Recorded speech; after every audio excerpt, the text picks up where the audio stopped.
All right. Should take a couple of seconds and we'll be on.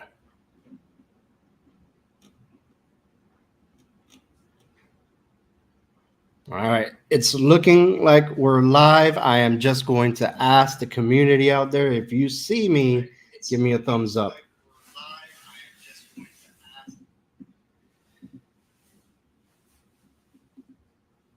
Fellas, if you see me, hello, thumbs up. Are we live? I'm sorry, I'm still not used to this. Just waiting for the chat.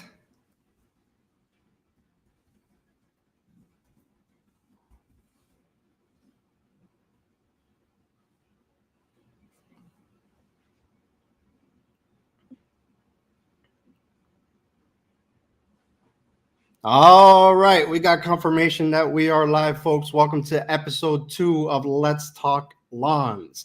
Today, in particular, we have a special guest known as Jason Spears from Spears Landscaping, and we're going to discuss marketing and we're going to discuss different practices.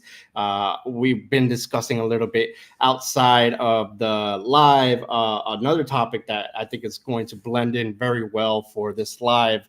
But enough about that. Let's get right into it. And I want to introduce you guys to Jason Spears.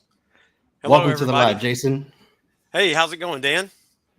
Thank you so much for Doing having me on. awesome. Well, Dan, if you It's a wouldn't mind, pleasure.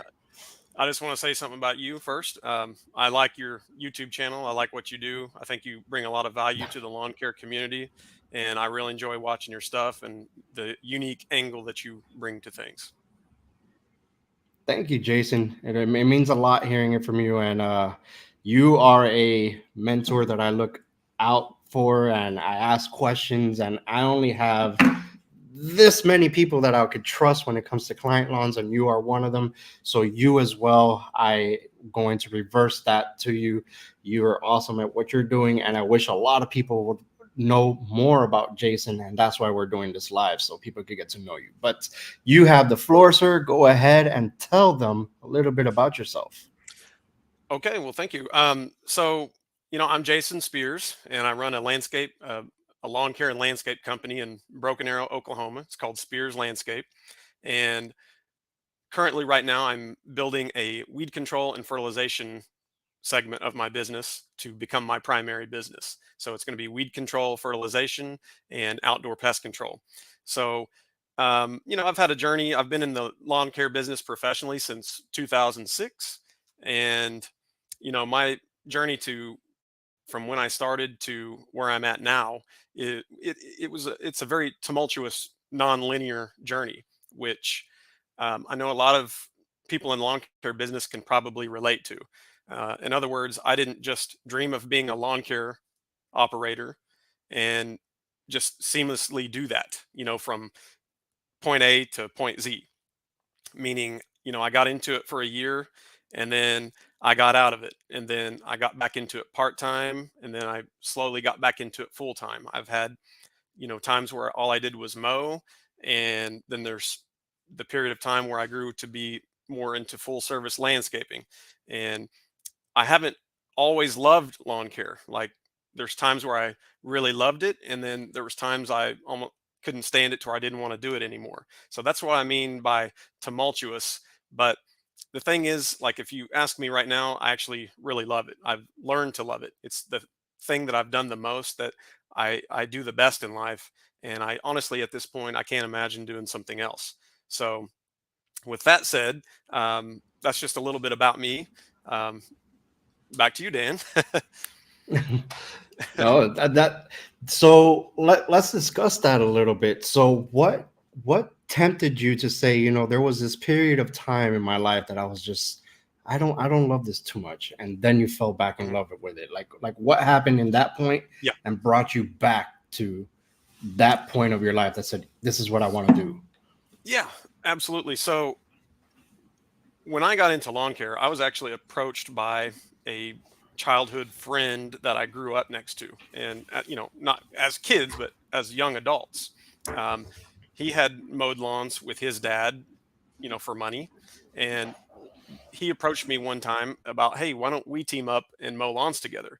And at the time, I was kind of at a job that I didn't really like. I wasn't that happy with it. I wasn't making a whole hell of a lot of money. So I wasn't really tied to it. And I'd had thoughts about switching jobs and doing something else. So I got into this job as just something different that I hoped I liked better, and hopefully I made a little bit more money. And when you first start out in lawn care, I mean, the truth is you don't really make a whole hell of a lot of money. It takes some time to build that up. So I had to work a part-time job at night while I started this business. In fact, you may not know this, but I worked at a donut shop at night. I used to work Hmm. 6 nights a week. The only night I had off was, I believe, Saturday night for Sunday. So I did that 6 nights a week, and that meant I had to go in at like midnight to 5:30 sometimes, and I'd come home and sleep a few hours, and I'd go do lawns. And I did that for 2 or 3 years when I first started lawn care. And so what I mean by I didn't really love it at first, it was different than the job that I previous didn't like, but the Hmm. stress of having to do so much extra work just to make ends meet while you were building a business, that really wears on you. So, after a few Yes. years of just sleeping maybe 4 hours a night, sometimes your mind starts telling you, man, there's just something, there's got to be something better than this. But Hmm. the reason I did that is because, you know, we were very conservative about paying ourselves as we were growing, and we invested a lot into the business. So we kind of knew that it's going to be 2 or 3 years before we can pay ourselves to where that's our only job. And that's exactly what we did. So, I mean, we would mow all week, but maybe pay ourselves like 400 a week a piece. And we'd put so much extra back into the business. So I was at a period of time where I had to use the part-time work to float myself for a few years. And that's Yeah, part of it. and you know what? That actually fits in with any small time business that's out Hmm. there. You're never going Hmm. to make any profits your first year. It's actually going to Yeah. be the majority of the time is actually losses, and Yeah. unfortunately, that's the way that small businesses go. And Yeah. I've also, I was, man, I'm on the left side of the boat rowing with you on that because, Hmm. as you know, I do this part time, and it's Hmm. coming to the point that I have to make a decision, and the decision is Hmm. going to have to be if either I'm happy currently where I'm at and I want to work two jobs, I hire somebody to help me when I'm out doing the lawns and I can do things faster, or I quit my day job and just start Hmm. doing this as an operator out there. Hmm. Eventually, that decision is going to have to take place, um, and right now, I can't make that decision because sure, I'm making some money on the side with the lawn care, but not enough to support my family, my house, Hmm. my food, animals, my Yeah. children, daycare. I Right. can't just up and leave my day job to make Yeah. a little bit of change It's tough. and be hopeful that one day I get there. Yeah.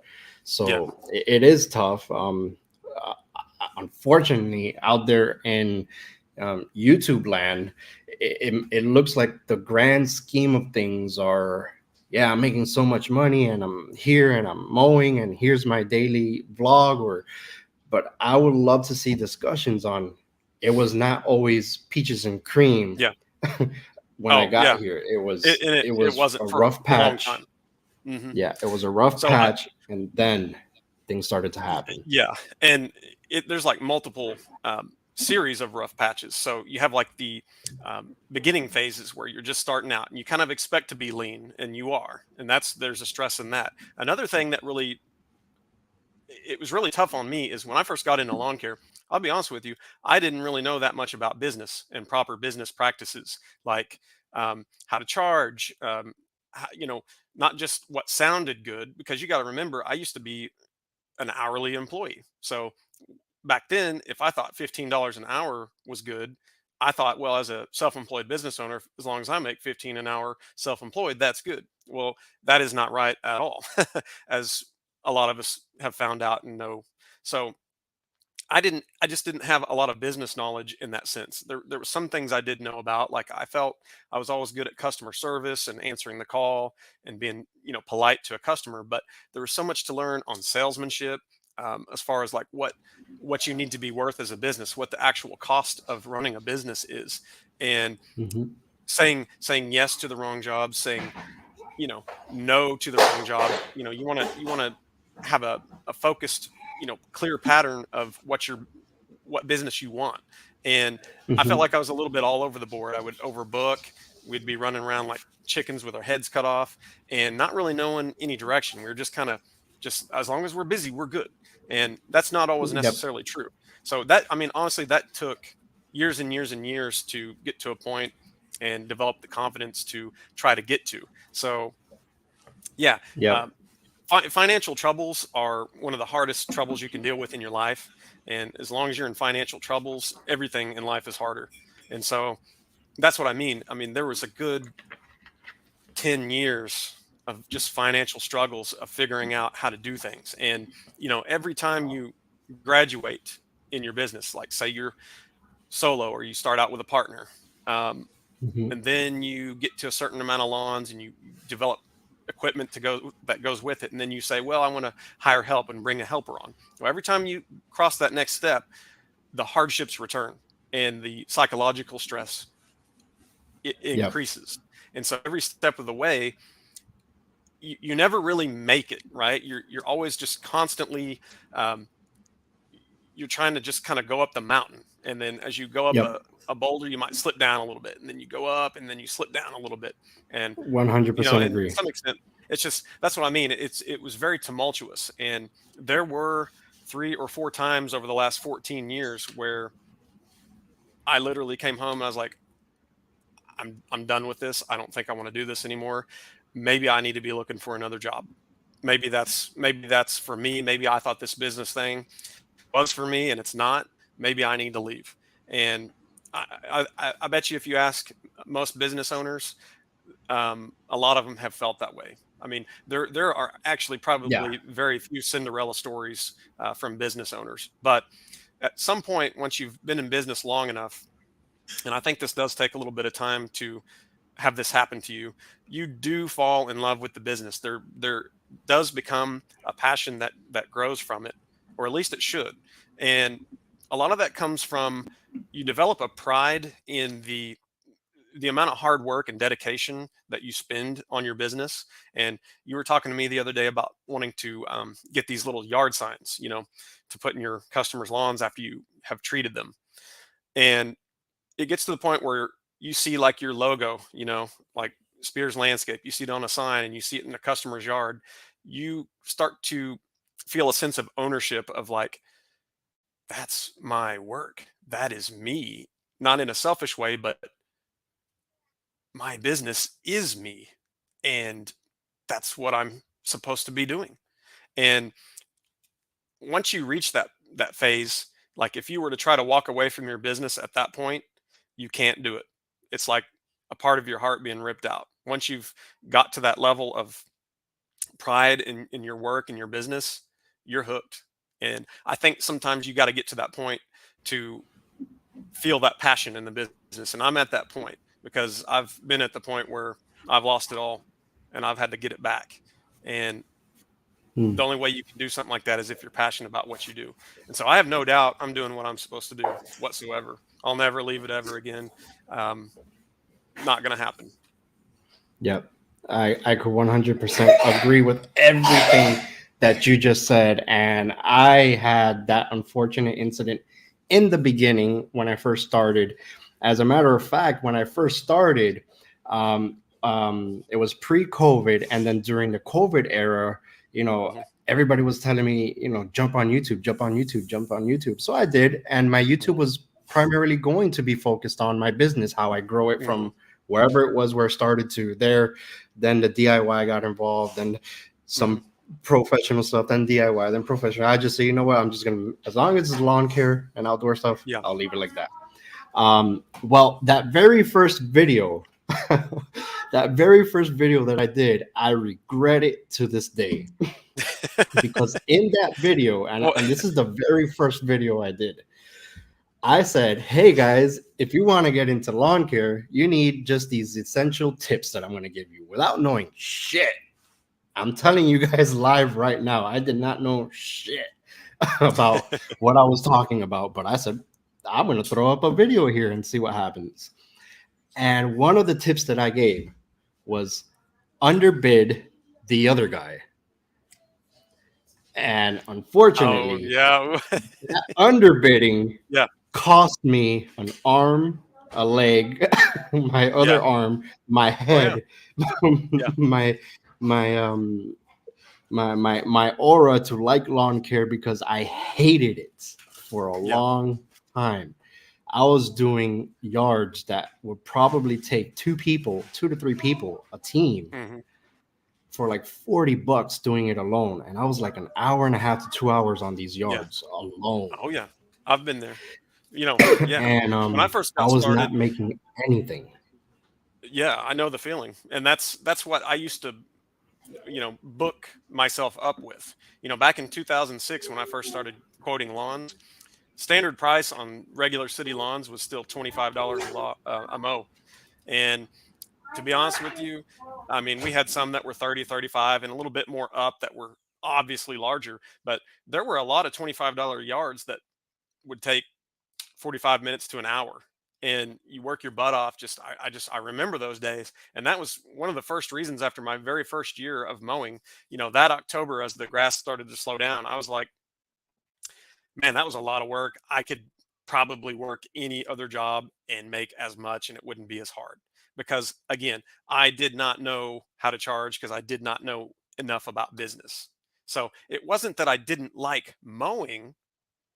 I like, sure, I liked pushing a mower or riding a mower and leaving good weed eating and edging. But if you don't know business, you will hate business. So it's essential. Yeah.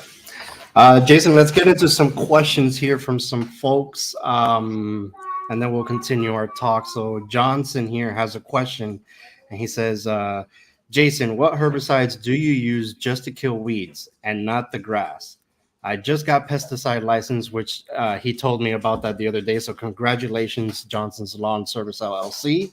Hmm. That's going to give you a step in the right direction to make additional income while you're out there grinding. And I want to start spraying yards. So Sure. the first question that I believe, Johnson, that I'll ask first is what type of turf types are you dealing with, and then Yeah, we I can was going move to ask that forward. too.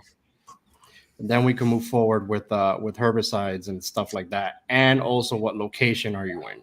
So if you could just throw up those two answers real quick, we'll answer your question. What turf types are you dealing with, and your current location? So meanwhile, you get that up for me. Um, let's see. PJ has a question here. Do Oh you yeah. guys think that focusing on liquid application is better option for your business? Well, hey PJ, it's nice to have you on the chat. I enjoy your stuff on Instagram. So good to have you here. So do I think focusing on liquid applications is a better option for a business? I think so on certain products like insecticides and maybe on fertilizers too. But let me just talk about insecticides. So I did a story on Instagram the other day talking about grub treatments and different products. So you could use like Merit, which is imidacloprid, or something like acelepryn, which I'm not green doc, so I can't remember the active the active ingredient of that. But they're two different insecticides. But the point of that is that the granular usually costs more money, but in some ways it's easier to apply. There's a convenience factor that you're paying for. So you can transport granular easier. You can um, in other words, you don't have to mix it necessarily. You can basically pour it in a hand crank spreader or a push spreader. So there is a convenience of that. And a lot of times, having a fertilizer spreader is an easier thing to acquire than say a spray tank, right? So So there's a convenience of granular, but you're going to pay for it. And sometimes it's 4 to 5 times more expensive than the liquid option. So let's go to Merit, for example. You can get granular Merit or you can get liquid Merit. And it's going to be cheaper to apply liquid Merit, as you know, for the operator. It's going to cost the operator less money, um, per 1,000 square foot or per square foot to apply it. So in that case, I think the liquid application is better. Um, Now, if you want to talk about like liquid fertilizers, there's some weed control and fertilization companies that do strictly liquid applications on all their fertilizer rounds, and I can understand that from a cost standpoint for the business. I'm not there yet. I don't feel comfortable spraying liquid fertilizer in the heat of the summer just yet. Um, I need to work on that a little bit more before I feel comfortable with that. I would do liquid applications like in earlier spring months when it's not super hot. Maybe if temperatures are in the 70s and 80s, it's not so worrisome to maybe burn the turf, or maybe even a later application in fall, maybe with a stress relief blend. I could do that, but I think I'm still at granular in the heat of the summer for fertilizer. That's just me. Yeah, and apart from Mylon, we're not talking about Mylon. Mylon is a fuck around and find out type of lawn, so don't worry about Mylon. But when I'm out Nylon's in trouble too. applicating, definitely, I do a lot of liquids. Hmm. The only time I actually try to put down granular is right before our FERT ban here. The granular will usually give me a slow release for at least 36, well, not 30, but 60 to 90 days. And Hmm. that gives me half the months of the FERT ban. And then I can just kind of focus on micros without Right. any NPK in it. And then once the FERT ban is done, right back to liquids to give that jump start in the green, because a liquid application is going to turn the grass greener faster than a granular Hmm. application. And Hmm. that's Yep. primarily what the customers always focus on. Is my Right. grass green? Are my weeds dead? Right. And Yeah. that's pretty much So that what yeah, they that look at. that quick green up in a liquid fertilizer, that might be a good thing to add in the spring, because customers do pay attention to the glossy stuff, like, oh, my yard is greener than the neighbors. To a customer, when it comes to feeling like they got a bang for the buck, they're gonna want that quick green up, because it looks like, oh, see, I'm paying my company and it's working. See, I got the green lawn early. And if you can achieve that, but then use your granulars for the long-term green. In other words, it gives a better hold than liquid. I can understand doing that. I can understand doing that. Yeah. So I think Johnson came back. Okay, so we'll shoot back to his question. He has Bermuda, fescue, and winter rye in a cool season area. So okay. back to his question. His question was Yeah. primarily, what herbicides would you kill that won't kill the grass for those type? I'll Yeah. let you Sure. take this on because I'm not cool season. Yeah. Yeah. So, well, let me just speak to where I'm at. So, in my area, we're in the transition zone where we have Bermuda and fescue. So, I've got to know how to deal with both types of grasses. And so, if you have Bermuda grass, um, one of the common herbicides that you're going to use is going to be a broadleaf herbicide. And so, something like 3-way that has, the main ingredient is like 2,4-D and dicamba. And then, you can also use change up. It has like fluroxapyr, and I'm on the spot here. I can't rattle off all the active ingredients, but basically, 3-way or change up is going to be a good broadleaf herbicide that you can apply on Bermuda and fescue to kill broadleaf weeds, and it will not harm either grass, um, provided you follow the label. Now, you can still harm grass with that stuff if you spray it off label, meaning too concentrated, or if you apply it at the too high of a temperature. you know so, but just generally speaking, a 3-way type herbicide is a good broadcast herbicide that can go on Bermuda or fescue. Another thing, like if you want to do a pre-emergent, prodiamine is a good pre-emergent that can be sprayed on both fescue and Bermuda, and it won't harm them. Now, you don't want to spray prodiamine on fescue if you intend to overseed it in the near future. So there is a little shift on that. It's a general practice to overseed fescue in the fall, and if you need to run a pre-emergent, you might want to run that in the following spring. So if you have to keep weeds out of the fescue for a while, you may just have to use a post-emergent, like a three-way. There's other herbicides like in the summer months that you can use. So if you have like crabgrass in the summer months, Dan, help me out here. Quinclorac, you can use quinclorac to kill crabgrass in Bermuda and fescue, and it won't harm fescue. And what's that nut sedge herbicide that I suggested to you the other day? I'm drawing a blank here. It's not sulfentrazone. It's the Halo. Sedgehammer. Yeah, sedgehammer. Yeah, you can use sedgehammer in fescue as well as Bermuda without any negative effects on the fescue. So I hope that helps you out. So, and I can go into things that you don't want to spray on either grass if you want to. Because nobody ever told me that. I found that out the hard way. Oh yeah, I've found out some stuff the hard way too, like quinclorac. Quinclorac on St. Augustine grass to try to kill crabgrass. I found that out the hard way. Crabgrass and goosegrass. I tried to go after those two with quinclorac, and it went after everything. See, I respect you guys in the southern grasses, man, because you got to know the St. Augustine and the centipede.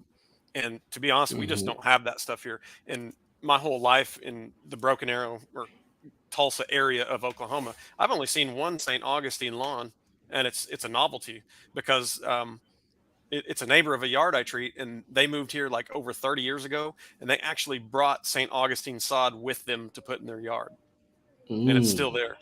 Yeah, it actually looked pretty good last year. Yeah, but it's the only one I've ever seen in the area. Wow. So we don't have to know about that stuff here. So let's continue this conversation with Johnson here. So Johnson, I think we'll talk about marketing here now. For marketing purposes and planning and pricing and all that stuff, you mow currently right now. So if you have a 5,000 square foot yard, you're going to charge, I don't know, $55 for that yard, $60 for the yard, whatever you're charging.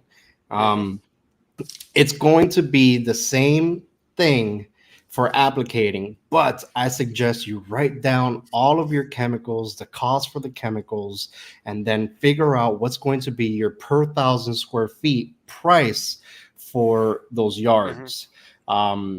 I personally have 3 plans. I personally have a 4-month plan, which is just pretty much kill weeds, pre-emergent, and fertilize every 3 months. Except for the pre-emergent, but every 3 months. That's a 4-month plan. I have a 7-month plan that includes everything but the insecticide and fungicide applications, which is 4 applications I'm going to do for my next plan, which is an 11-month plan. That's like my premium package. It includes everything, nothing additional, and I come out there and I take care of any fungus disease, any insect pressure, stuff like that. That's the prices that I have now. Based on those 3 packages, my per 1,000 square feet rate for the 4-month is actually higher than the 7-month, which is in the mid-range, and then the 11-month is a little bit lower just because I'm going 11 months out of the year. Right. And I'm profiting more for the 11 months than I would for the 7 months, and then so forth and so forth. Now, the 4th and 7th month, they have an additional option that I charge them for an insecticide or a fungicide if they want me to. It's going to cost them more than if they were to sign up for the 11th month plan, but that's something to think about there. So with that being said, Jason, what do you do for your lawns? Do you have different plans like that? Do you have one specific plan and that's it? This is my go-to, like it or leave it. And during your off time, do you provide, I don't know, aeration, overseeding, maybe that salt, throwing salt off for the Yeah, for sure, the sure. snow stuff like that. Just go into Yeah, that in not too much in detail, but give your yeah, thoughts on stuff like that. yeah. So I think it's important to have like a flagship plan, like what your bread and butter is, like where you're going to make the bulk of your income on the year. And I'd say that would be my 6 step weed control and fertilization plan. And that is that is not like top of the line, but it's not like too basic either. So in other words, the customer is going to get a lot out of that 6 step plan. So that is basically one package. Now, I try not to do like reduced plans for customers. Like if someone says, "Hey, I just want uh, pre-emergent in the spring and pre-emergent in the fall and that's it." Like I try to shy away from that because that usually doesn't work. In other words, the expectations of the customers are always higher than they should be. In other words, they think that because you do two, that their yard should look like everybody else's that does six. So it's been my experience that's really hard to recover from. Now I still have a few customers that I do that for, but they don't pose any problems. But I like to try to steer people towards a 6 step plan just because it works better for me as an operator. I don't have to do near as much cleanup work per step because of that. So a lot of companies will sell like a 7 step plan or 8 step plan or more than that, but I keep the lawn at six. Now, what I do is I'll add different packages. So I will have um, like home insect barrier packages where you have um, four. I think I have 4 or 5 visits a year on that. I have the yard flea and tick package where I have again like 3 or 4 visits on that. I'll have another package where it's like mosquito control, you name it. So I'll add additional packages to that have a certain amount of visits that are in addition to the 6 step. So, and I also do, shrub, insect, and disease treatments in either a foliar fertilization, and I'm going to learn about deep root fertilization injections for the fall and winter. So, I mean, if someone was to sign up for all the packages that I offer, I mean, I haven't counted it up, but I could be at their house like 20 times a year. So, and Hmm. every one of those additional packages that they sign up for, it's funny because the profit margin on the add-ons are more than the profit margin on just one of the steps of the 6 step lawn program. So the 6 step gets me in the door, and that's kind of the bulk of what I do. But it's very easy to upsell different packages on top of that. And so Yep.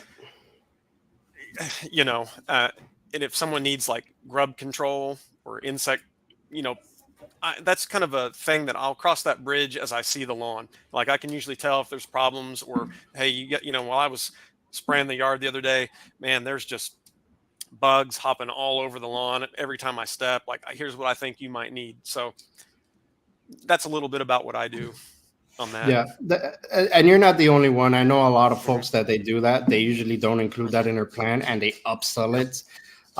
I just throw it all in there just because. Hmm. How could I put this very gently so I don't get in trouble here? I'll just I'm get in still trouble. Come working on. on the pesticide license. Oh yeah, yeah, yeah, yeah, So I wish I could yeah, upsell like in-house stuff and all that, but I just want to keep it in the turf, and that's yeah, it because I have the most control of that when it comes to it. yeah. But yeah, and So pricing on all that stuff. We didn't really talk too much about pricing on all that, but that's going to vary region to region. I often wonder what, for example, like different states have higher prices than other states. Like take like the West Coast, like maybe California, Oregon, Washington. They're always used to paying higher prices for things. I wonder what a common 5,000 square foot lawn a typical weed control charge per visit would be. Here, for example, I would try to have a minimum of maybe $10 per 1,000 square foot. But see, the funny thing is, the smaller the lawn, the more profitable it is because believe it or not, I've done 3,500 square foot lawns for $58. And now how I come to that, It's a little bit on feel. It's you talk with the customer sometimes, and you kind of feel things out. And so there's times where I can get 13, 14, $15 per 1,000 square foot on a lawn. But then as the lawn size increases, it's hard to keep that ratio. So, as the lawn size Yeah, increases, sometimes you have to go down on that dollar per square foot charge. But I definitely. find that, yeah, to be honest with you, I don't really get a whole lot of pushback on small lawns to the smaller into the medium size lawns. Like, let's say 3,500 square foot to mm, 8,000 square foot. I feel Hmm. like I can usually nail those easily. I don't get too much pushback. But when you get to closer to like 10,000 square foot and up, you get a little bit more pushback when you start climbing over the $100 mark per visit. Some people have no problem with it, but like there's times where you have to do a little juggle in your mind and think, well, okay, like, it would be nice to get 175 for this treatment, but Hmm. Yeah, I could do 155 and I'll be okay. And so you yeah. have to do a little dancing the bigger the lawn gets, but you always have to know your bottom line. And there's times where I've had a customer come back and say, well, okay, I'm just not used to paying that much. The last time I paid someone, I paid this much. And I've had to tell customers like, no, I can't do it for this much. I've had a Hmm. person with an acre lawn that said, hey, so and so was charging me 100 to do it. I was like, I'm sorry, I cannot afford to do it and give you good results. So I'm not going to fight on that. It's just I cannot do it. So you have to know that cutoff number. Yeah, I You know, definitely agree yeah, with that. You definitely have yeah, to have your pushback to the customers and not let them push you into it. As yeah, a matter of fact, I've already kind of did a little touching and feeling across some of hmm, my customers because one thing I have never included in my per price is a soil test. I always left it optional. Hey, do you guys want a yeah, soil test in your yard? If you do, hmm, 99 bucks. And I'll go out and I'll sample a yard. yeah. Now, $99 is a lot, I know, for a soil test. So I I like it. plan on hopefully Yeah, next year including that in the plans and upcharging my per month rate. And hmm, that way they can't tell me no for a soil test. It's already included. I'm just going to yeah, have to upcharge a little bit on that. And that yeah, was actually thanks to Mr. Brent, which is in here, and Mr. BB, if he's in here. They told me, hey, just soil test and put it in a monthly plan and do it like that. yeah, yeah. And soil So, test is it's important to do. There's times where I don't do a soil test for every one of my lawns. A lot of it too is just I've been in the area for so long. I can usually spot when a lawn is in severe trouble. It'll usually give you some signs, and you can kind of tell, like, based on some questions asked. If the questions you ask, and it seems like, well, no, it seems like everything's going just right. There are times where maybe doing a soil sample is prescribed, um, but a lot of times I don't initially do a soil sample, but I did recently because there was a zoysia lawn, um, and you know I just had to figure out what was going on there because everything else was going fine. Um, we had the fertilization schedule, the pre-emergent weed control, but it was kind of a question of, is there too much shade on this lawn? Is there some insect activity in the soil? Is it moles? Is it the pH level? So in cases like that where it's like, there could be a few things going on here, let's at least do the soil sample. I'll do it. So am I coming in okay? Or nope, you're good. You're still okay, good. cool. We're rolling in hot. If you All right. believe it, we're already way past the halfway point and we're rolling. So Man, feels we'll like we're keep just getting going. warmed up. Feels like we're just getting Um, warmed up. so let's talk marketing tactics. Okay. How do you go out and advertise yourself? I know I've seen it a lot on IG, but one way in particular that I am going to try out this year from you is Hmm. the flags. And apart from the flags in the yard, what else do you usually do to market yourself and maybe even a new community um, that you just got your first client on and you just want, Yeah. At least Yeah. 3, 4 So houses in that neighborhood. so I mean, this isn't really a secret. It's not really an old trick, or I'm sorry, it's not really a new trick. But when you get a call into a neighborhood, for example, and you have never been there, I like to either have door hangers, or you can even make up your own little half page flyers, just one sided. They can be black and white, but just have your business name, um, whatever you want to add to it, just the services you offer, maybe a little sentence about something special about your company, and then your phone number. And you can put those under doormats, or if you have door hangers, hang them on the doors of the neighbors. But back to what I was saying, so you get in a neighborhood, you want to hit the house across from it, the houses that are left and right of it, and even back across the street, the houses that are left and right of the one directly across. So you kind of like, it's kind of like the ripple effect. So you know if you've been in a house, the chances are the neighbors are always paying attention. And like you said, with the yard flags, that anytime a weed control company sprays a lawn, you see them, they put their little yard signs in the yard. Well, those are excellent marketing tools too. It just kind of ups the professional game of your business, because you're like, oh my gosh, you have these little professional looking yard flags. This guy must be serious. But they also have your logo and your phone number on it. And those neighbors can't help but see Mhm. it every time they pull in the driveway, pull out, take their kids or their dogs on a walk. They're always looking. Neighbors always want to know what's going on, and they talk and they say, "Hey, what do you got? How's he doing? Is he doing good? Does he have good prices? Does he, So they talk. So when you get a call from that, and that's a hot lead, I mean, that is a pretty easy sell to get. Because they've called you based on what you put out there, and they're pretty dang serious about hiring you if they call you from that. So that's a good way to increase route density, increase your presence in a neighborhood.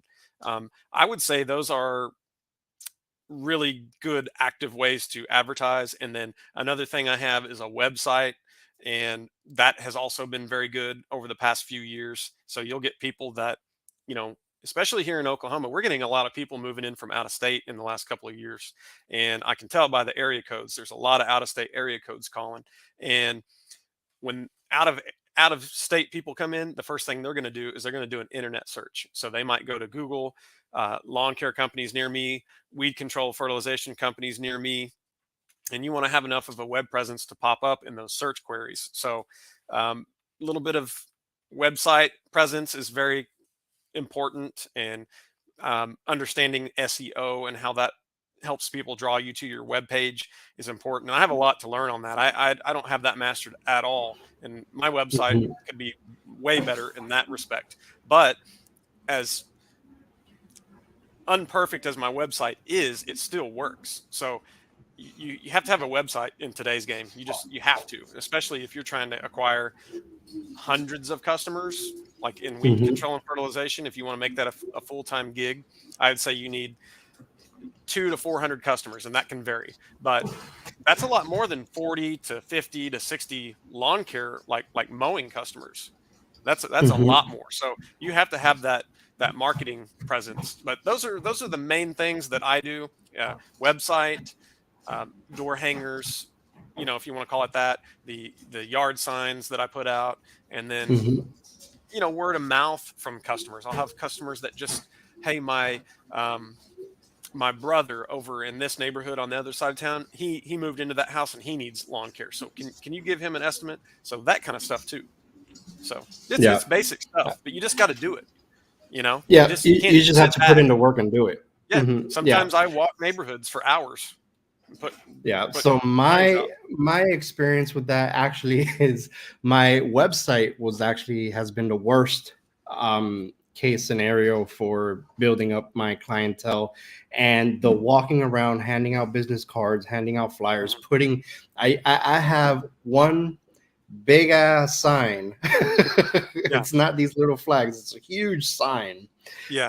that I would stick in a client's lawn, and I'll be like, "Hey, look, if you let me put this here for like 2 Yeah. weeks, I'll knock off $5 off your next service or Yeah. whatever." And it's just this huge sign with my logo and my number. Yeah. Like you can't miss Oh, it. that can work. You can see it from Mars. Man, And I tell you what, yeah, I've gotten they that can't see you. referrals. and I don't use a sign anymore because it's just a big eyesore. Yeah. I know it's a big Yeah. eyesore, so I'll be I don't trying out use the the flags this year. I don't use the big yard signs anymore, like the maybe the 24-inch wide by 18-inch high. Um, Yeah. I don't really put signs at intersections or in the entrances of neighborhoods. I've never really liked to do that. It's just never been my style. But I think one way that does work, like if you do a little landscape fix up or something, like say, like sometimes I still do landscape cleanups and I might spend a day at a house. And one thing you can do if you wanted to grow that part of the business is say you close a sale and you're going to be there next week to start the landscape job. Well, you can ask a customer if you can put that yard sign in their yard a few days in advance, leave it up while you're doing the job, and leave it up a week after you complete the job. That way, you get hundreds of people that see that pass through that neighborhood. And most customers are um, really acceptant of doing that, if provided you ask them and you do a good job. But if you have a good reputation and you do a good job, they're gonna be like, oh yeah, that'd be perfect if you wanted to put a sign. And so that's a good way to do that. But you know on services like mowing or weed control and fertilization, that is a quick job. In most cases you're in and out of there 30 minutes to an hour or less, so it's not like you have this big project necessarily going on. So I don't, yeah, I'm not a big fan of just the huge signs, but that's where the lawn flags are really cool. And I'm surprised, and maybe some people do this, but why don't mowing companies put out lawn flag type signs too? Just a quick little and I see that a little bit more nowadays. But God, you could grow the mowing route doing the same thing. Yep, you can. I Yeah. don't know why, but I guess it Yeah. takes out the as a perspective of me mowing somebody's yard. I want somebody to see my work Hmm. and get the referral like that, rather than here's a sign. Well, if it's a little flag, I mean, yeah, I mean, you never know.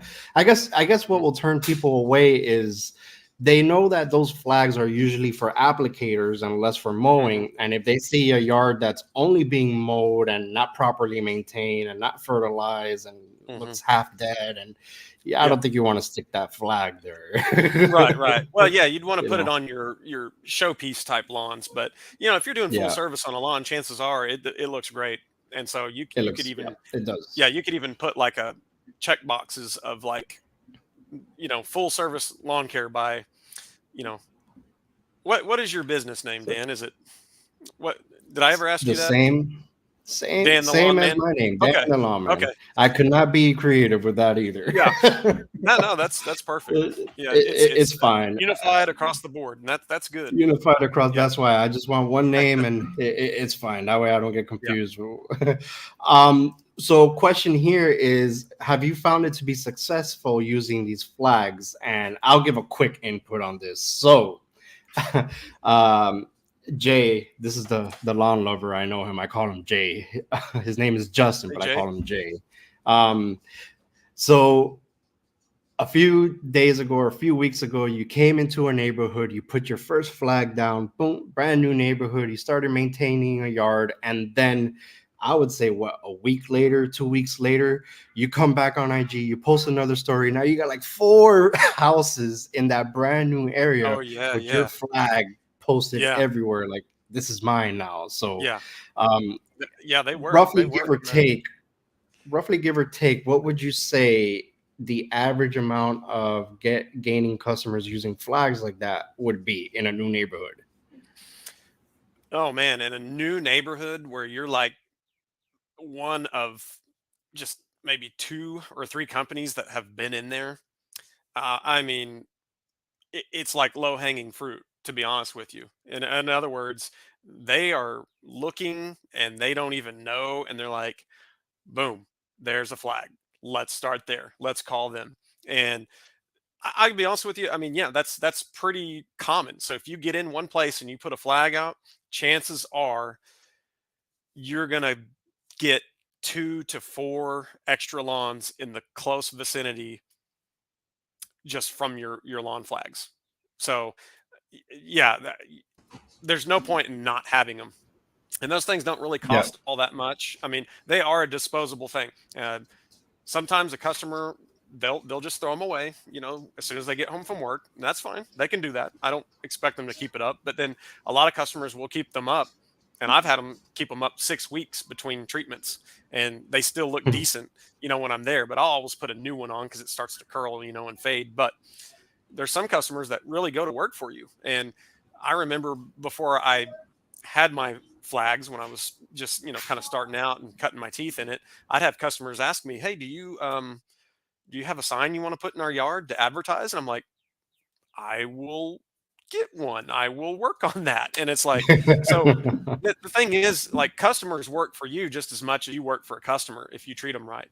And so, Yeah. oh yeah, Oh my and God. he, Say that again. Say oh, that I already because forgot. I there I've there sprayed too are many there chemicals. are I can't remember. there are these customers that you don't Mhm. want to go back to their house, but you have to, whatever. And Yeah. then you have these customers, which we'll get into these customers pretty Oh soon. yeah. But That's a good topic. um, Let's but get into it, man. yeah, Let's get a little dirty, shall we? it's great having those Uh, customers that they go out and they work for you. yeah. I have one in particular Yes. that has gotten me 4 referrals, Yeah. and That's huge, isn't it? that's just by word of mouth. I'm like, man, the only way Yeah. I could thank you is by knocking off a couple bucks off your monthly price, as a thank Yeah. you. Yeah. And there's nothing wrong with that. I mean, you really got to play the long And game here. Like, yeah. and that's the type of customer that if they have a problem, like the other day he had a problem with his sprinkler system that I saw. I usually run their sprinklers in spring and fall to make sure everything Mhm. looks good, at least in that time. And I saw everything was not spraying correctly, so I went ahead, I took off the sprinklers, I cleaned them, I put them back in, and worked like magic, cleaned their Yeah. filters and stuff. And he I told him, I shot him a video. I was like, hey, look, this is not spraying that wood. Don't worry about it. I'm taking care of it right now. Here's the after. Mhm. It's working perfectly fine. He's like, Yeah. man, Yeah. thank you, man. Put it on my bill. I'm like, hell no, man. Yeah. No. Yeah. this Yeah. is this is Well, something that I would do for you. yeah, definitely. So, I was trying to think if there's anything I wanted to add to that. So, yeah, what would I do for a customer who's really good at referring things to me? Yeah, I'll do some extra stuff like that. Now, would I give them a discount on something? I would, but I can do it in other ways too. So, like, part of my standard service, like when I treat a lawn, is I'll take care of cracks in the driveway. I'll put Roundup on those. I don't like seeing grass growing cracks in the driveway. It drives me nuts. And even the gutter in front of the curb, it'll sometimes get grass grown in. I treat that as Yeah. standard. Now, pr- depending on how many flower beds they have, like if they just have a little small front flower bed in front of the front window and the door, I kind of police weeds in there too. I don't let it just go crazy. But so, like, another thing I would do is, like, I have a lady that's probably referred 6 or 7 lawns just in the last month from me being, Wow. good to her. And so I just extend that weed control to her other beds in her backyard too. And I just tell her, Mhm. "Hey, you've been so good to me. I'm gonna go the extra mile for you." So I don't necessarily lose money on a discount. Not that I'm worried about that, but I show her I go the extra mile. So she has a few extra beds in the back while I have my Roundup can. I just go back there and Mhm. just just keeps a few things down, and she loves it.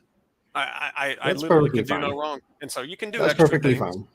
Yeah, or Yeah, gift cards. Yeah, Western gift Mass cards Turf, work. which is Brent. He just recently he's asking the same question we're talking about now. And in my point of view, in all of my business cards, it says if a referral signs up with me, if you give me a referral, I could go over there. I Mhm. could give the estimate to the lawn. If they sign up, that's $10 off your next monthly service.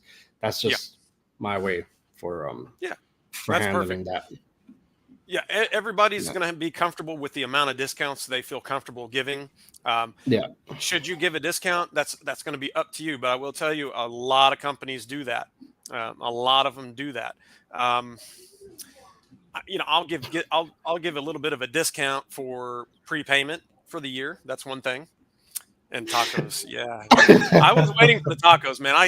I'm about to Oh get one, gosh. man. I'm about to, like, Uh, eat one right in front of you guys. But no, so yeah, to wrap up the discounts, man. If you want to give someone 10% off or 25% off one treatment for being good to you, do it. That's mhm. 25% off of a lawn treatment. Big whoop. Yeah, Do it. Let the customer you did it because of what they did, and they're going to deliver tenfold. So do it. yeah. Don't get too cheap about stuff like that. They help you, you help Definitely. them. That's what makes the world go round. So Definitely. Yeah. yeah, And for any of the customers out there that don't go the extra mile for us and they're like, well, I still see this and what is wrong price with that? increase. And oh man. You know what? Increase For them. for Yeah, the extra aspirin that I have to buy because I know I'm coming to yeah. your lawn.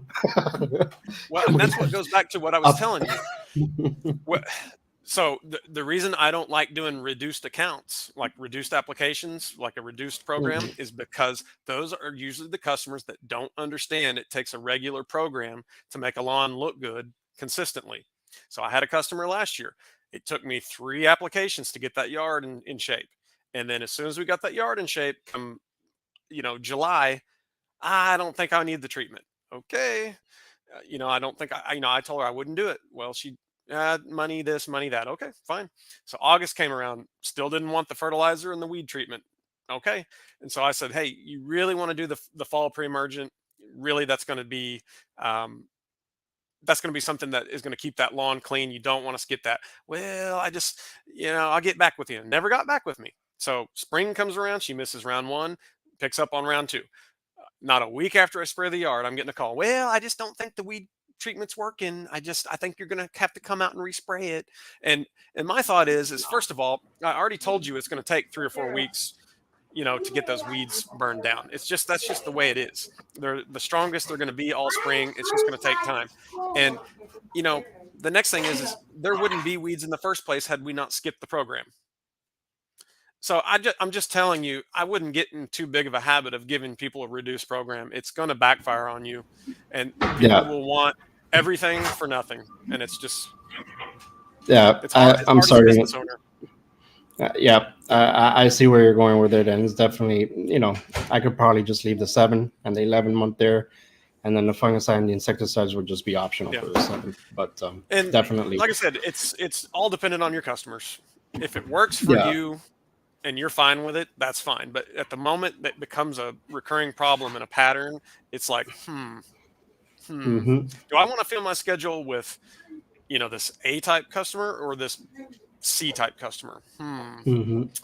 And you get old Yeah. enough and you've been in the business years and years, and you're like, I don't want to deal with that anymore. So, real quick, there was a question here that I skipped earlier. I'm so sorry, Vito. Vito was asking, how many customer accounts do you currently take care of now? Yeah.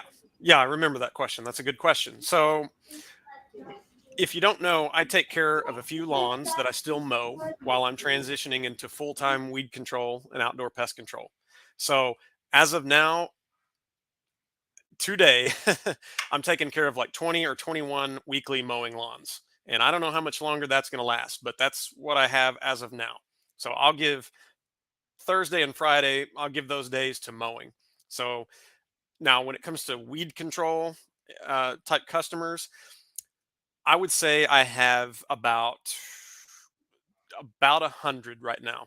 Now that the reason I have add-ons is because I can turn 100 customers into like 200 because of all the added on services. So if you took a look at my customer list, I may have like 100, that are like spray customers, but if you look at how many have add-ons, it's like I have 200. So, I mean, I'll have mosquito packages signed up. I have home insect barrier packages signed up. I have yard flea and tick sprays signed up. I have like um, numerous steps, shrub treatment programs and fertilizations. So like I said, there's some customers where, yeah, I have, one customer, but I have like, I mean, literally like 15 to 16 visits a year to their house. So I'm in a weird situation where, I've heard a lot of people say, well, man, you need 300 customers to make it in weed control. You need 300. And I don't think I'll need 300. I just don't, not to make it full-time solo. So Hmm. you got to have a strong add-on game that helps you from needing to get 350 customers, and that would be tough. That would be tough running around servicing 300 customers unless they were all just strictly weed control customers. And bada bing, spray this yard, fertilize this yard, go to the next, boom, boom, boom. But yeah, when you do these add-ons, you got to keep in mind a lot of these add-ons are more profitable. So If I line up Yep. 10 home insect barrier sprays, I'm insanely profitable, and it's the easiest thing I can do, and I can do it faster. So I like those add-ons, and yeah, so Yeah. That roughly that 100 on the weed control, pest control side, and then 20 on the lawn mowing, and I probably have about 6, 7, 8 like recurring landscape maintenance accounts that I'm taking a real close look at those. Everything is kind of on the chopping block as far as like how much longer I want to do the other stuff. Mhm. But weed control, Yeah, no so issues that was going to be whatsoever. my next question. I Yeah. know we spoke in the pre-show a little bit about this. How many accounts does it take to get lawn weed control, lawn fertilizing, and add-ons for you to remove now one client in mowing or one client in landscaping? Yeah. Oh, okay. So it's Is kind of it a funny. one to So one? no, it's not one to one, because think about this. Like, let's just say you have a mowing customer, and for you guys it's different. You mow year round, but here, honestly, mowing season really doesn't start till, like, let's just call it April 1st. April 1st to the end of October mowing. That's it. What is that? 6, 7 months, and that's it. Now, granted, you may go to that mowing customer weekly for those 7 months. So whatever that amount of mowing is, you know, it's going to take more weed control customers to replace that. But the thing is you're doing each weed control customer a little bit faster on average, and the profit margin on each stop is higher than the profit margin on mowing in most cases, or at least it should be, if you're priced right. So how would you do that? So I mean, honestly, it's probably like 3 to 4 customers, depending on their add-on packages. And the way you can do that is, how much money are you making per year on each customer? So on a mowing client, let's say you make, I don't know, let's say you make $700 a year on a mowing customer. But let's say you sign up one customer, and on if you add up all their add-ons, let's say you make 1,500 a year. Well, there are times one customer can replace one mowing customer by twofold. So that doesn't necessarily mean that fills your schedule up as much as mowing either. So it's variable, but I would say, as a general rule, you probably need 3 times the amount of weed control customers as you would need on a mowing customer. And Yeah. then you can start talking about, wow, I'm full time, and then you still Yeah. have room to grow. You still have room to grow. So in other words, if you can handle 50 mowing customers a week, you can handle 150 spray customers per year, Hmm. and you still have room to fill. So Yep. at Yep. what That's point are why you equaling? Yeah. in the pre-show, that's why I actually mentioned for every two spraying apps that I would get as a new customer, I would let go of Hmm. one, just because that equals the time that it takes Yep. me to mow one customer, and now I'm doubling my profits on the Yeah. application side. So Yeah. And that's for that's one yard perfect. that it would take me mowing, let's say $55, I'm charging $60 for an application rate in another yard that only takes Hmm. me 15 minutes. And then once I get that other customer of 15 minutes to applicate as well, that's the 1 hour that I have from mowing, and now I'm making double profit. So it won't hurt me. It'll Right. actually help me. Right. And that's honestly, I am still looking at my mowing list really like hard right now, thinking, man, uh, should I go ahead and drop 5 right now?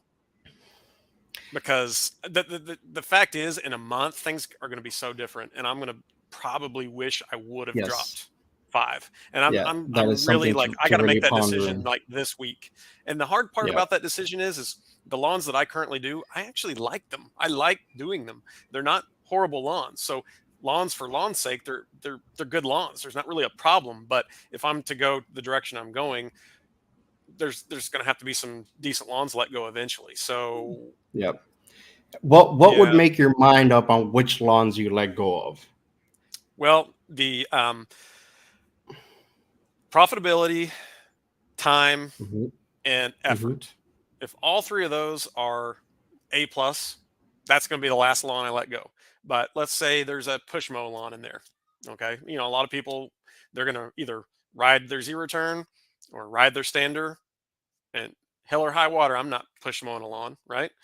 Um, so if that's you, you're going to let go of that push mow lawn because that's more walking, more work. So if I have one lawn that I push mow and I have it priced right, but it's still like in the middle of summer, push mowing that little Honda around these tight little things. It's kind of like, man, you know, I don't know how much longer I want to do that. So that is an example of one I might cut.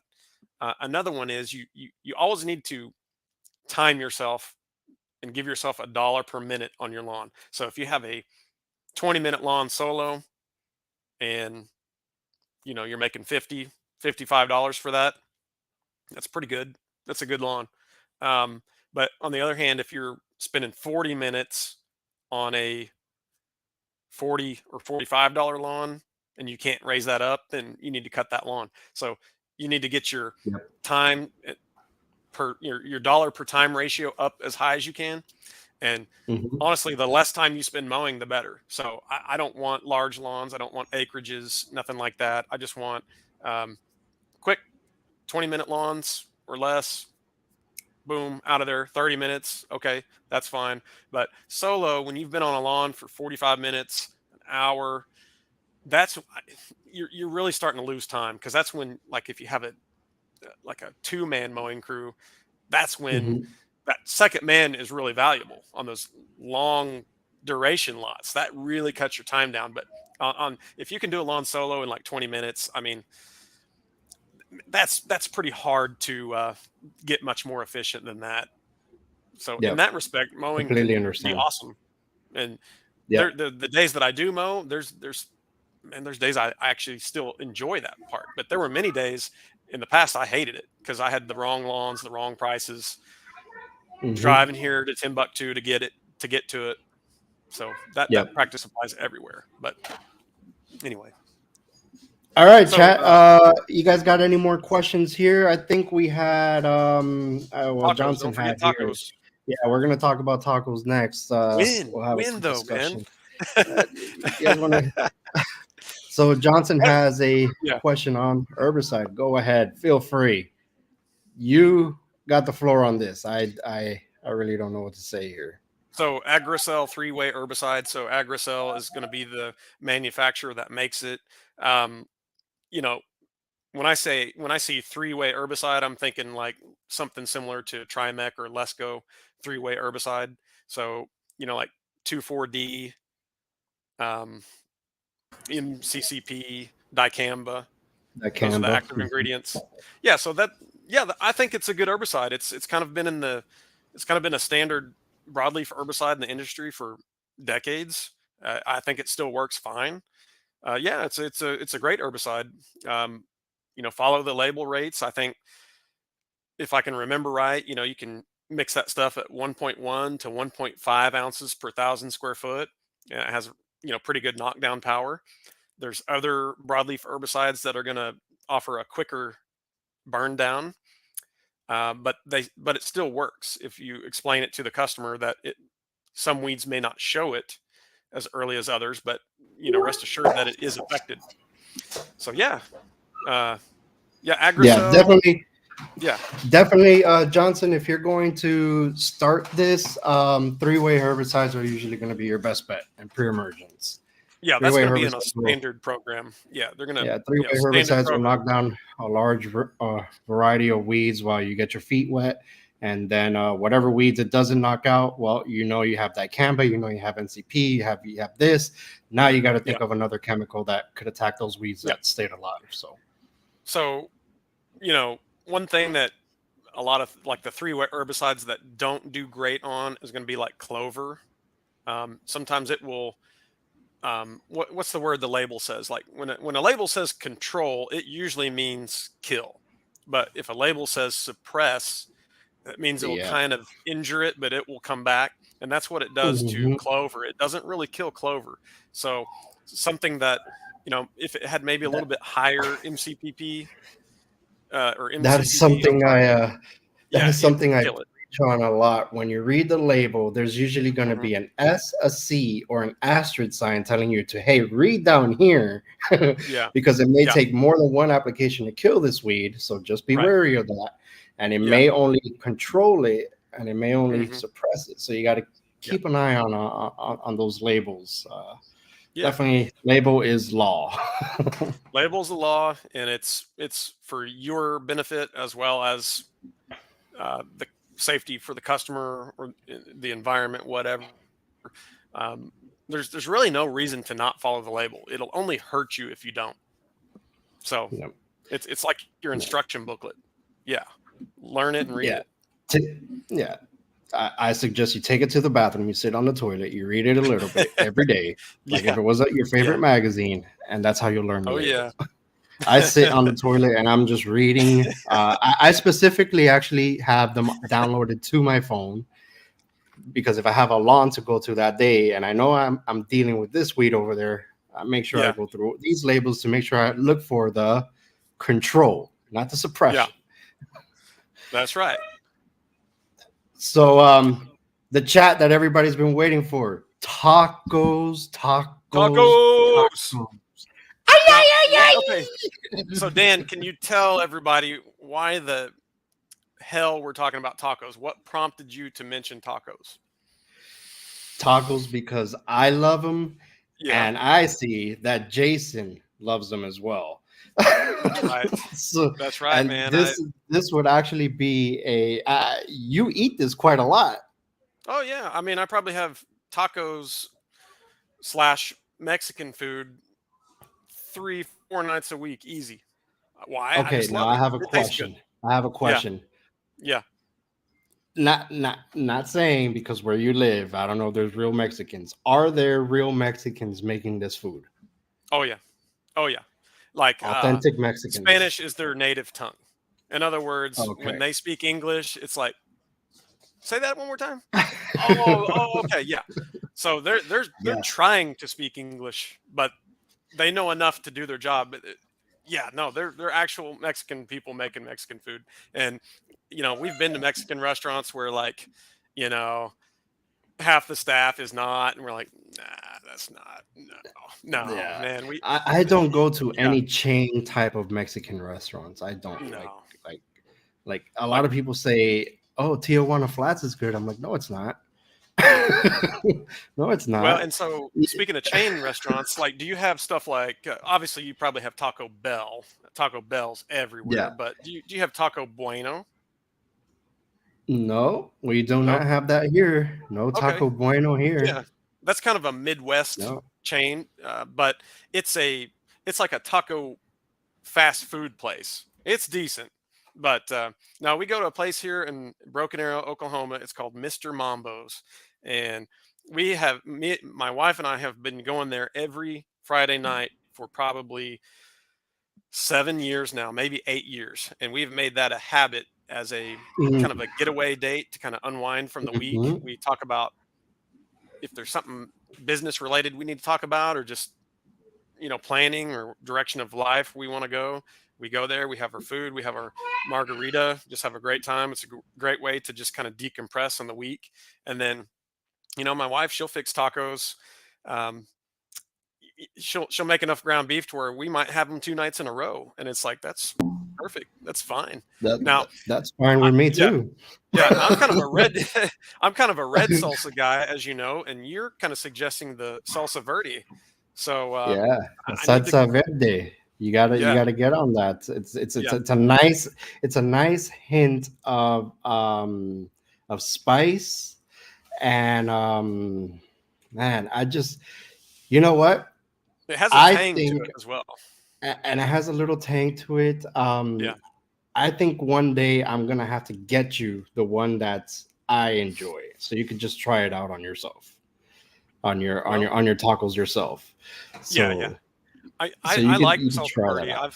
I've had it a few times. There's some pork enchiladas that Hmm. they serve with a salsa verde on top, and it's pretty good. Like I said, there's that tang that separates it from like red salsa. It can have a little bit Yeah, of heat, 'cause but there's a little tang to it. And so, how do you feel on spice? Like, what spice level do you like? How hot do you like it, or how hot do you not like it? I could go pretty fire. I could go Yeah, pretty fire. like, Yeah, are you I could. ghost pepper hot? Yeah, I think I Really? could. I can not by itself, Yeah. not by Okay. itself, But but in added addition with to it. something. Yeah, Yeah. I think I can handle the heat. I'm Yeah. dying to try a California Reaper challenge type of chip or something like that because I could handle the heat pretty well. Yeah. But Yeah. people keep telling me that that's not something that you'll be able to handle. If you handle that, you're not Yeah. human. Well, you got to be careful what you eat, because I ate something once, and if it's too hot, I'll break out in a face sweat, and I'll get like hiccups, and I can't control it, like hiccups and like, and it's like my face is sweating. It's like, am I having a heart attack here or something? So I got to watch that a little bit, but I'd say kind of like a medium hot. That works for me. That's how I can do this 3 or 4 times a week. Yeah, You if I got to want to play the long enjoy a game. nice meal, Yeah. if I want to enjoy a nice meal from a mild to a medium hot, I'll like. But if I want to dare myself a little bit, Yeah. somebody wants to pass me a sauce that's probably the hottest sauce in the store, I'll Yeah. give it a go. You give it a shot. Why not? Well, Yeah, I'll you give got it a to have shot. that. You're too macho not to, right? Now, the What do you the think the about? problem is when it comes out the other end the next day. Oh yeah, yeah.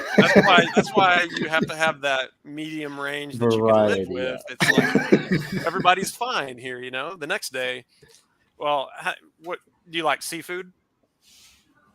I am not into seafood, and the reason I'll try it, I've given it a go. I've tried everything from A to Z in seafood, Hmm. but the problem is, I believe I am allergic to fish oil. Too much fish oil makes me Oh, okay. break out. Okay. Like I'll literally have zits and pimples the next day, all over my face, all over my arms, and it's due Wow. to Wow. eating too much seafood. Like I can have a bite, Hmm. you know, But but if I not try like a to, whole platter. but I cannot have a I whole got platter. you. Yeah, Well, yeah. yeah, I like seafood. I like shrimp and all kinds of various fishes and stuff like that. And what's weird is that I've been to, I haven't been way south in Florida like where you live, but I've been in the panhandle of Florida. I've been to the Gulf Coast on Alabama and Mississippi. And I got to be honest with you, I've had better seafood here in the Tulsa, Oklahoma area than down there on the coast. Like, is that why would that be? Because like you go down there expecting so much, and it's like, Mhm. hell, I had better seafood at Mr. Mambo's. So I think I don't know. there's Maybe we went to a places. tourist spot where it's not really like, oh, these tourists don't know the difference. Just serve them this platter Yeah, and call it. that's what gets Yeah. people. I mean, sometimes it's the places that you visit. Like literally, for me to have good tacos, I live in Hollywood, Florida, which is Hmm. about 30 minutes away from Miami, Florida, right? Hmm. Um, However, further south, there is a place called Homestead. Now, Homestead's agriculture, it's farms, it's vegetables, it's fruits, it's trees, all that's growing down there. But that is a place that you could get authentic Mexican tacos. Like literally, there is a flea market that you walk in, and it's just Hmm. restaurant after restaurant after restaurant Yeah. of Hispanics making tacos, Yeah. and they make authentic tacos there that taste completely different if you were to go to a restaurant or a food truck around here. Hmm. And that's an hour and a half drive for me. Oh So man. So that's a special so occasion for you. so that's a Well, special occasion, yeah. Well, unfortunately. we're seeing a lot more taco trucks around here lately. That's something we didn't see a whole lot of, uh, you know, 10 years ago, but in the last five, I mean, there's taco trucks almost everywhere now. It's really ramped up in the last 5 years, and I don't really go to those very often. I mean, I don't know. It's there's not really a reason, but I guess because you go to the taco truck and you think what it might cost versus what it actually costs. It's like, I don't know. I'd rather just go Yeah. in somewhere, because I guess the days of like a $5 lunch are over. It's more like 10, 11, 12 now if you eat out. It's like sometimes it's just Oh hard to yeah. Like I Yeah. just went to a taco truck. Why is it $12? Like if it was like 7, with a drink, it'd be like, yeah, I'd go there every day. But there's just something about them where I'm like, maybe I haven't Yeah. gone to the right one. But Maybe so. There's one in particular when we first moved here that was pretty decent, and I enjoyed their food, and they would give you big varieties of stuff. Like if you were to order a quesadilla, for example, you'll get a full quesadilla, you'll get the guacamole, you'll get a salad, you'll get the pico de gallo, you'll get the salsa mhm, verde, you'll get the red sauce, you'll get lime pieces of lime if you want. yeah. They'll give you extra sour cream, all of this. And now when I go over there, it's like everything is extra. Yeah. See, It's I noticed that stuff, and I don't like that. There's places I used to love to go, and man, it's like I get having to raise prices because I've had to do that in my business, and I like seriously try to understand that for other businesses, but like food business would be just tough. It's hard yeah. because I think it's people are used. It's just tough. I I mean, think we it's all just need it. that maybe we don't understand how they raise their prices and stuff, but I Yeah. could get where it goes from like $7 to $12. Like, come on. Yeah. You're And that's tacking on an where I'm additional kind of six out. dollars and I'm still taking this home. Yeah, yeah. I'm just kind of like, so maybe the last year it's like I've kind of come around to understanding like maybe eating out less. I used to be able to get away with that a little bit more, but if you're not careful, I mean, you can spend $30 a day eating out, and it's like, oof, that's not really. You shouldn't really do that. That's not really wise. I mean, there's so many things you can do, and not to mention, unfortunately, eating out all the time, you don't always know what you're putting in your body sometimes, and you know, and you know, Oh no, I don't even have to eat as I definitely much. can't do that. I Yeah. definitely can't do that. If I do No. order out, I actually get extra food for me for the next day, Hmm. and then it's usually just home cooked meals. And then I think Yeah. Saturday is like our lazy day when nobody wants to dirty a plate, nobody wants to cook, Yeah. nobody wants to do anything. We'll just Just we'll hang order out. something. But So, are you a but are you a coffee drinker? tacos is definitely my, I think, like my number one thing that I Hmm. eat on a weekly basis. Yeah. So I did a Like Instagram reel where I was eating a taco. I think that's where you you got that from. It was like one of the first ones this year where I was like powered by something. Yeah, powered by tacos, like stomping into the new year. I don't know. That just came to me. I actually that was a Taco Bueno taco I was eating, and I was eating it, and the idea for the video came to mind, and I'm like, I just feel myself eating a taco. It's like who does that, right? But you know how that is in the whether you're on YouTube or Instagram, like you film yourself doing the darndest things, and it's like you look at your camera reel, and it's like, oh my god, why, you know? And oh, I don't give a fuck. I record some yeah, stupid shit sometimes, but oh yeah. And when I Johnson first says it started gives doing me that, heartburn, but tacos are good. We have Pink Street oh yeah, food, and they are all great. yeah. Well, get you some Tums, and heartburn will go bye bye.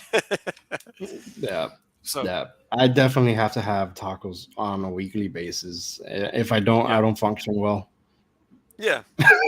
Well, yeah. There's certain foods that I feel better after eating, and like if I try to have like a too clean of a diet, I feel like I don't get the calories that sustain me. So there's a certain amount of like fat. There's a certain amount of carbs that I But they're feel they're good. they're kind of healthy. They're not that Well, bad. yeah. I I mean, you can mean, eat a the lot the, worse the than a taco. meats are usually charred or Hmm. barbecued. They Yeah. throw salads in there. Salsa verde is it's Yeah. Well, all you got healthy. lettuce, tomato, Yeah. guacamole. I mean, when you start You adding know. sour cream and this and that to it, yeah, okay, it could get a little bit, you know, hefty on Yeah. you. But if you eat it with just a nice, good salsa, Perfect. you're good. You're good. It's almost like eating a. How can I put this?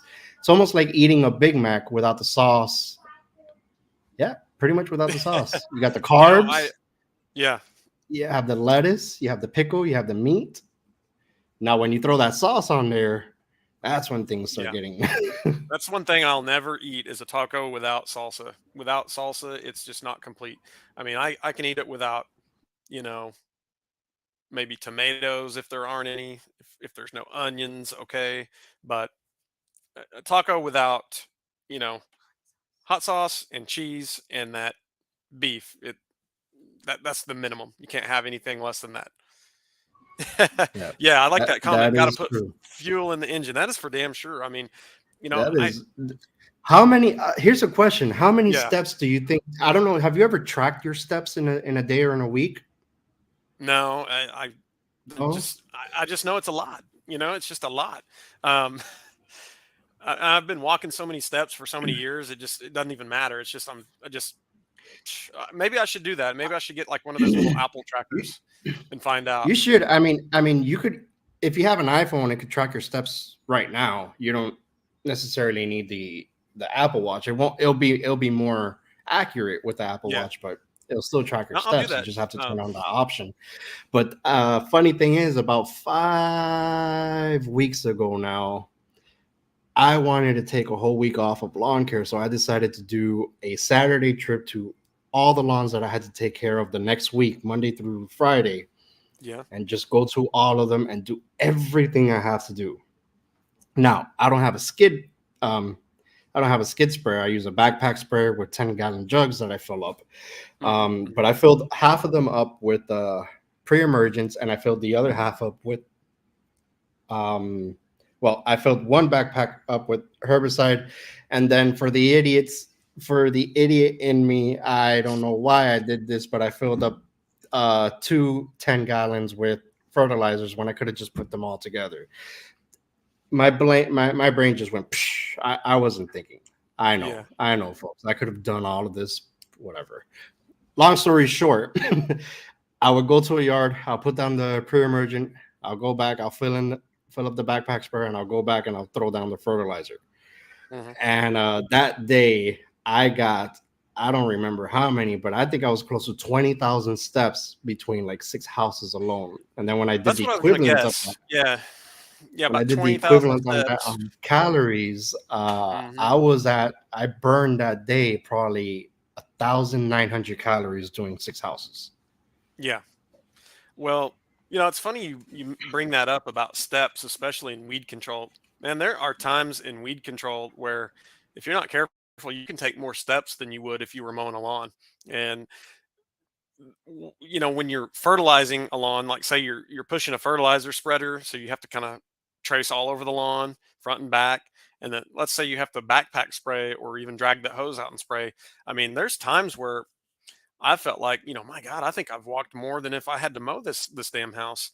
And so you got to be careful with that. And I mean, when it's hot in the middle of summer, I mean, of Oh, course, you in Florida, it's just hot every month. But uh, man, everything is hard when it's hot. Just walking from your truck to the front door is hard when it's hot.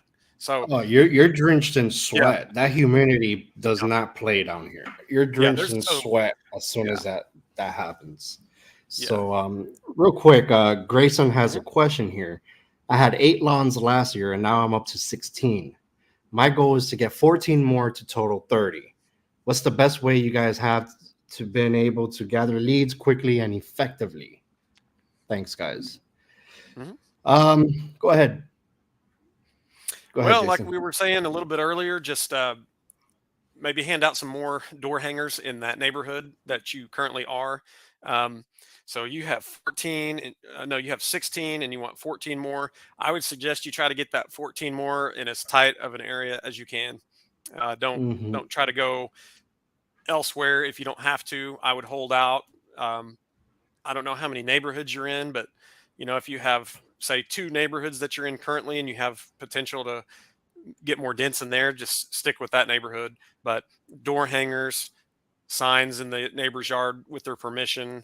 Um, if you get your customer's email address, I don't know if I've said that, but email addresses are very powerful. Once you get to know a customer, I think it's also good to send out maybe periodic emails to your customer. And sometimes just asking a current customer for a referral is excellent thing to do. It's not that they wouldn't give it to you anyway, but sometimes customers just get busy and they don't think about it. And so don't forget to ask your customers for a referral. Or, hey, if you see your neighbor, could you mention them to them, or mention my name to them? So don't be afraid to ask for things from your customers as well, on top of just your active direct marketing. Yeah. What do you think? Yeah, Grayson. I would focus, instead of saying I want 14 more, I would focus, I want 14 more in the same current neighborhoods that I'm in. The last thing that you want to do is get those 14 Yeah. more across the way from town to another city to whatever.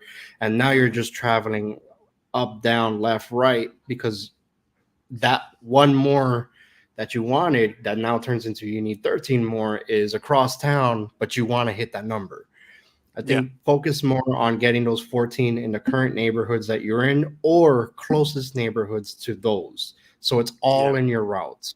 Unfortunately, that was a mistake that I did earlier in my business careers. Yeah. I was just, yes, I'll go all the way over there. Yes, I'll travel Yeah. 6, 7, 8, 9 miles that way. Yes, I'll travel another 10 Yeah. miles this way. And That is oh such an man, important point, man. I mean, as a business owner, you have got to learn to say no faster than yeah, you're used to saying no. Like, a lot of times you're on the spot and you're like, I don't know, I don't think I can tell that person no. They're so nice and they're asking me, and I feel like I'm obligated to do it because they asked me.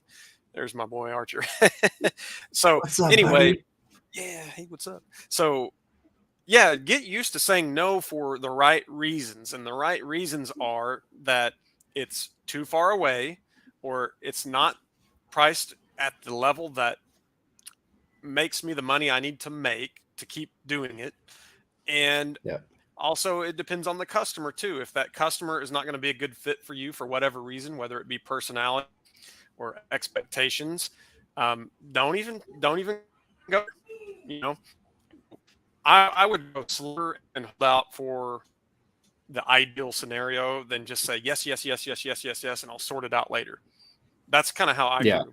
And I'm here to tell you that doesn't work in the long run. It all comes crashing down, and you have to organize it eventually. You're going to have to organize it sooner or later. So yeah, hold out for a tighter route, better customers. Yeah. Now I'll play devil's advocate here, Grayson. So let's say you do have a customer that wants that wants your service and they're across town. What I would do is I would go check out and scope out that area and get a feel for what all the other yards have. Like, if you see potential in that neighborhood that could gain you 4, 5, 6 lawns, Hmm. then you could say this is a possibility of something that I could do. Yeah. But if you're just going across town for 1 to 2 yards, take a look at your mileage, your gas, put that all in an Excel sheet, look at your time, and then, just ask yourself, is this yard going to be worth it? But if you could get 4, 5, 6 yards in that neighborhood that you're just traveling to for that one client, all the Hmm. power to you, man. You never know how that would Yeah. grow up to be later on. Yeah. And if, like But what Dan definitely was not saying, for if you want to go, not for just one. yeah, no, yeah. And if you know that, like you said, if you go across town and you scope that neighborhood and you end up saying, you know what, I could use a few more lawns in this neighborhood. This is my type of neighborhood. Well, right off the bat, maybe offer a special to potential customers with like your door ad that you make up. So if you want to make up a 25% off first service type flyer, or whatever service you feel like doing, hit the ground with that discount. Potential customers always like a discount. That can be that little nugget that they bite to get them to join. And so if you want to get Mhm. 3, 4, or 5 more lawns quickly, offer that special up front, and maybe that is a quicker way to do it. But you know,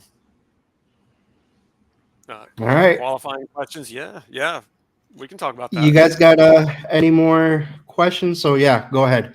Yeah, qualifying questions. So a Okay. checklist that you have to say this is a yard that Hmm. I could do and I could service. What Yeah. does it look like to you? Okay. So yeah, qualifying questions are very important. I used to not be good at that. I used to think that's just too many questions. Go take a look at the lawn and talk to the customer and just give them a quote. But actually, you can learn so much from asking or even telling them what your guidelines for service are. So if you want a weekly, steady, every week mowing account where, for example, every Thursday you're going to show up and mow for a certain amount of months, you need to make sure over the phone that that customer is on board with that. A lot of times you can just ask. Now, I just offer weekly mowing, right? Like every week I come back to mow. A lot of customers will be like, oh, well, I was actually just looking for every other week mowing or just whenever I call you. Well, right there, that disqualifies them. That's not going to work. That's an example of that. Another thing is you can inform them that even if you don't know the size of the lawn, you can say, I have a minimum mowing price. Like your minimum might be 45, it might be 50, it might be 55. But if a customer balks at that right off the bat, like, well, I'm actually used to paying 40. I don't know if I can pay 50. There's a qualifying question. If that's not going to work, cut them off right there. Just say, I'm sorry. This lawn is just not going to be a fit for me. You know, um, other than that, you can talk about payment. Like you may be fine mailing an invoice once a month and having them mail a check, or you may want to have a credit card and charge every service. You need to get all that stuff out up front. And if those three parameters are your qualifying questions, and so far they've passed all three of those, and they're in an area that you would go to, then I'd say they passed that test. And sure, you want to drive out and talk to them and give them a quote, go for it. But don't Hmm. waste your time, because in the spring rush, your time is valuable, and you can't be driving around to 6, 7 yards a day wasting time, because a lot of times customers will talk to you about other things other than just how much does my yard cost to mow. They'll talk to you about things that don't have anything to do with anything. So, you know, that's another benefit. It saves you time. Yep, definitely. Qualifying questions is something that I came to know later on in my career Hmm. that I didn't start with. And Hmm. now, specifically in applicating, I always ask, what type of water source are we talking about when products go down? Do we have in-ground sprinklers? Do we have above ground sprinklers? Do you wait for rain? You don't, Hmm. maybe don't even water. You don't hand water. You don't do Yeah. anything. Do you wait for rain? Um, what kind of mowing services do you do? Do you do your own mowing? Is it weekly? Is it bi-weekly? Does the personnel Hmm. that come out here do it weekly or bi-weekly or once a month? Um, Leaf cleanup. If I see trees, I Hmm. hate to go to a yard and there's just piles of debris of leaves all over the place, and I can't put down any type of application. I've ran into that because don't spray when there's leaves on top of the lawn. It's not hitting the Yeah. You dirt. get It's too not many doing of what it's them. supposed Yeah. Yeah. Too many of them, it won't work. Yeah. to. And There's then the favorite things uh, clients love to do from time to time is blame the applicator. Hey, you didn't treat this spot. Well, you had a pile of leaves here. I couldn't treat it, and if I did treat Mhm. it, it would just be a waste of product. I'm not going to do that. Yeah. Yeah. So, Well, qualifying questions is definitely right. something that you should sit down and think in your head. What's the most important values to you before you go out to this lawn that is being maintained properly, um, treated, cleaned up, whatever. And then if all those check off, go visit a yard. Yeah.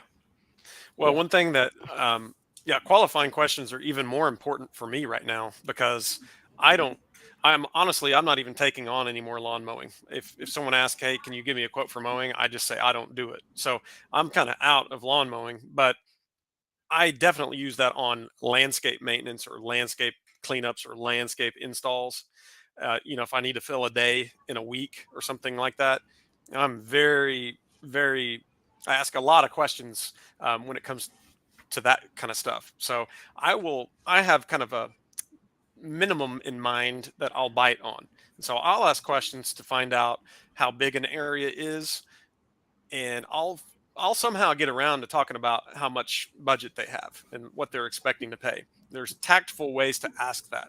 So like if they say, hey, if you don't want to say, for example, when the customer asks you, hey, I have a flower bed that I want you to take a look at. Your next question isn't, well, what's your budget? That's actually a little bit rude. So you want to make a little bit of a conversation out of it, and you can get around that eventually. And there's nothing wrong with being direct about price, but you want to ask questions about that. And then there's a time where it can come up. Okay, so based on what you're describing, I understand that you're talking about doing this, this, and this, and it's roughly this size of an area. Have you ever hired a landscaper before? And they'll either say yes or no. And sometimes they'll just say, no, I've never hired a landscaper before. I don't even honestly know what it costs. And you can give them a rough estimate over the phone based on what you're hearing. So, like an example last week, I told a customer that based on what you're talking about, I think we're looking at the $3,000 to $4,000 range. And I kind of wait for that reaction, because if they're not going to try to spin that, then I'm not really going to be the right fit for them. Because if they're wanting $3,000 or $4,000 of work for like 800 or 1,000 or 1,200, that's not a fit for me. I'm not going to go for that. So it's very important to ask those questions. Yeah, And if it's a like special on the phrase that likewise, I've heard yeah, before. hmm When you get a reaction like that, you always wait for that hmm reaction of like, yeah, if you get that yeah, little hesitation, it's like, yeah, okay, you know what? I think they think I'm what one of my buddies yeah, says, a chuck in a truck. yeah. I'm just Well, gonna you got to do a find that whatever out. shit job, and Yeah. no, So yeah, I had a customer, a good customer, but they texted me about something, a referral, and it was just a small little tree ring around a flower bed. Say, hey, we need an estimate on this flower bed, and I'm like, I can already tell from the text picture is like that's just too small for me to bite on. It's just not worth me doing. But I texted them back. I said, what are you looking to do with this flower bed? Are you just looking to plant some flowers? Because it was basically a circle with mulch around a tree and it was bare. They said, yeah, we just wanted to plant a few new flowers in there. I'm like, well, in my mind, I'm like, man, that's just what, two, three, $400. It's like, no, no, I'm not going to do that. I've just got more things to do on that level. So in that, I made that judgment. I'm going to refer you to somebody. And yeah. it's good to refer someone than to just say, no, I'm not going to do that. you know So Grayson has another question, and Grayson, we could answer the first part of this question. The second part, I would suggest you speak to somebody in business lawyer or something to help you with that part. Unfortunately, I wouldn't give any advice on that, and I really don't know where to even start with. But LLC or corporations, he's looking to be a corp type of business. hmm Um, I mean, I can answer the questions, but like Dan said, I can't necessarily tell you what you should do in your business. But just basically what the question is, am I an LLC? Yes, my business is.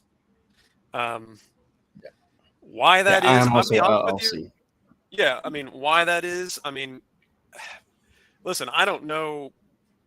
That is not my specialty in business. Is the tax preparation and accountant type stuff. Like, Mhm. you know, I hire that done, and I'm informed of what the decisions are, and why they're doing it, and I trust professionals on that. So I'm not really going to talk too much on that, but yes, I'm an LLC for certain tax reasons that benefit what I am and what kind of company I am. Um, how to lessen the tax bill each quarter? Yeah, I think Yeah, that would yeah. be I mean, something that you have to talk to, your tax I professionals, also a lawyer, because these yeah, two kind of go hand in hand, and see which one yeah, works out the best for you. Honestly, I could tell you I am LLC, and for the same reasons Jason just said, for benefits on my end, such as equipment and supplies and stuff like that. But when it comes to other stuff, unfortunately, what you're dealing with, I can't really advise on that too much. That's going to have to be, a tax professional that you'll have to speak to.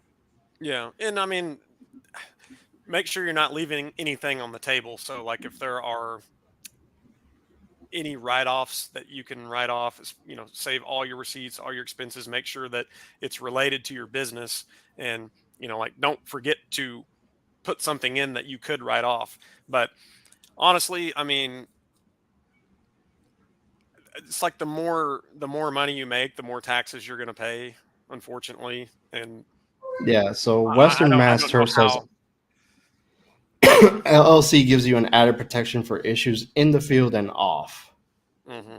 That statement Yeah, could like be true for for example, yeah, some he's stuff. right about that. So like if you were a sole proprietor, I mean, they could come after you personally outside your business, which you know if you do something bad enough, that can still happen. Like you're not totally immune from being personally gone after to an extent, but yeah, that's the general gist of things. It kind of like sets your business as a separate entity from like just you as an individual and your name. That's one of the biggest obvious reasons to do it. But again, I'd be straight up honest with you. I'm not like the tax guru. I glaze over on that kind of stuff. That is not my expertise. Never has been. Um, Especially when I was in my first year in business, like that stuff scared me. So Hmm. it's not like, and that is common in business. Like you'll find out that you're not an expert in every aspect of business. There's things that you excel in. Like I'm more of a technician. I'm technician minded. So my craft of spraying weeds or fertilizing or trimming or mowing or digging, like I'm good at Hmm. that. I I can Yep. obsess about that, and I know details on that kind of stuff. There's other things I'm also maybe good at too, but like when it comes to that tax crap and accountant crap, I'd rather eat Yeah. tacos. That So is true. and I know it's important, but yeah, just you gotta have an accountant or someone well versed in that. There's no way around that, you know. So All right. Well, guys, we've been at it for an hour and 45 minutes. I think we answered a good amount of questions. Before we go, Jason, you have the floor. Please go ahead and tell them about your social media. Let also people know how to find you in case they want your services. Go ahead. okay. So on Instagram, my main channel is Jason Spears Official, and I do a little bit of everything in there, but I try to keep it mostly more oriented towards weed control and fertilization type stuff. So in that on that channel, I kind of try to act more as a coach in that respect. So if there's some things I'm doing, I might include the why and the how to do it. And I might also have a little bit of fun to it. So, I throw some music in there. I might have a little sense of humor in there. Just like what I do in real life, I might even put some landscape projects in there, but it's mostly going to be focusing on weed control and fertilization in that aspect. And then I have another Instagram channel. It's called Spears Landscape, and that's just kind of like um, my local business. I might just put a little bit of stuff that I'm doing on there. I'm not really that active on it. I probably should be more. And let's see what else. So you know, um, you can look up my website. It's www.spearslandscapeba.com, and that's my official website for my local business. So um, everything you can find out how to contact me through that. All right, guys. I just posted it on the chat. I posted his Jason Spears official. I'm sure from there you can find his Spears landscaping on IG. So I suggest you guys go ahead and check that out. Holy shit, I'm dying.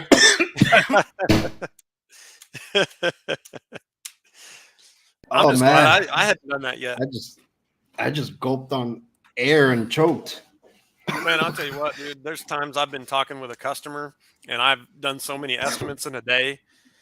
Like my throat is so dry by the time I get to the seventh or eighth customer. Like I'll do that. I'm like, like, oh, hang on. What I'm so on the sixth step. I like, hold on. I've been talking, and they're like thinking I'm some kind of freak. I'm like, no, you don't understand. I just been talking all day. All right, guys. I don't know how much time Jason has, but there's going to be an after show here. We're gonna chat for a couple of minutes, Yeah, and let's do I'll it. throw that guest link up for anybody who wants to join. Feel free. I just threw in something else. Sorry. That is his Jason Spears official once again. Let's copy here. I'll post that up. Feel free to join. We'll chat for a little bit, hang out, and we'll call it a night. Thank you guys so much for joining. Jason, thank you so much for all the tips and the information you provided. A lot of tips in this video, a lot of helpful guide for those who want to start or are starting and want to grow their business. And Jason, it was just top notch advice, man. Oh, hey, I thank even you. learned a good amount. Well, hey, you're welcome. I really enjoyed doing this. I like this kind of thing. I want to do more of it, and I love helping people. That's one thing I enjoy doing, as you do, and that's what's so cool about this lawn care community nowadays. It's everybody helps each other, and we can learn from each other. And it wasn't always that way, and I'm glad it's changing. So a lot of newcomers can have just a abundance of help getting started, and that's really what it's all about, to help people Yep, not make the mistakes that we made years and years ago, and just kind of definitely. raise the bar for this industry. Definitely, and that is a great way to put it. Like that. That is definitely a way. I sure as hell did not have any help when I started, and found Yeah. out things in the hard way. So, and I'm still learning to this day. And every little bit, I always take bits and pieces of, and I continue to improve myself in this aspect. But guys, we're out of here. Link for the guest is on the chat. Feel free to join if you want to. We're gonna go hang out for a little while. Peace. See ya.